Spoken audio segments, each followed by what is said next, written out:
Hello friends, आज के इस वीडियो में मैं आपको ये बताने जा रहा हूँ कि कैसे आप अपने Poco M6 Android mobile phone में आप अपने मोबाइल फ़ोन के स्पीकर के साउंड की प्रॉब्लम को आप सॉल्व कैसे कर सकते हैं।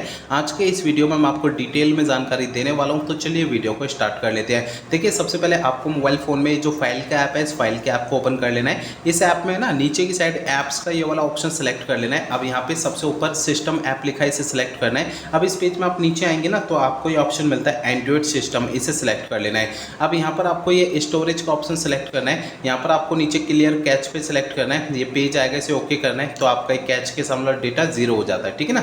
अब देखिए, यहाँ पर आपको ना अगला काम ये करना है कि आपके फ़ोन का जो स्पीकर है ना, स्पीकर को हल्के हाथों से साफ करना है। होता क्या है, स्पीकर में थोड़ी बहुत धूल मट्टी चिपक जाती है, जिसके कारण उसमें साउंड की प्रॉब्लम आती है। तो ध्यान रखना है, स्पीकर को हल्के हाथों से साफ करना है, ज़्यादा ताकत या दबाव नहीं लगानी है। ठीक है। तो मेरे बताए हुए इन सभी तरीकों से आपकी ये प्रॉब्लम ना सॉल्व हो जाएगी। अगर मेरे बताए हुए इन सभी तरीकों से आपकी प्रॉब्लम सॉल्व नहीं होती है, तो आपको करना क्या है, देखिए, आपके मोबाइल फ़ोन का जो सर्विस सेंटर है ना, सर्विस सेंटर चले जाना है, अपना फ़ोन वहाँ पे दिखा देना है। ऐसा मैं इसलिए कह रहा हूँ, देखिए, हो सकता है आपके मोबाइल फ़ोन के हार्डवेयर के अंदर कोई दिक्कत आ गई होगी, जिसके कारण आपके मोबाइल फ़ोन के स्पीकर में साउंड की प्रॉब्लम आ रही है। ठीक है।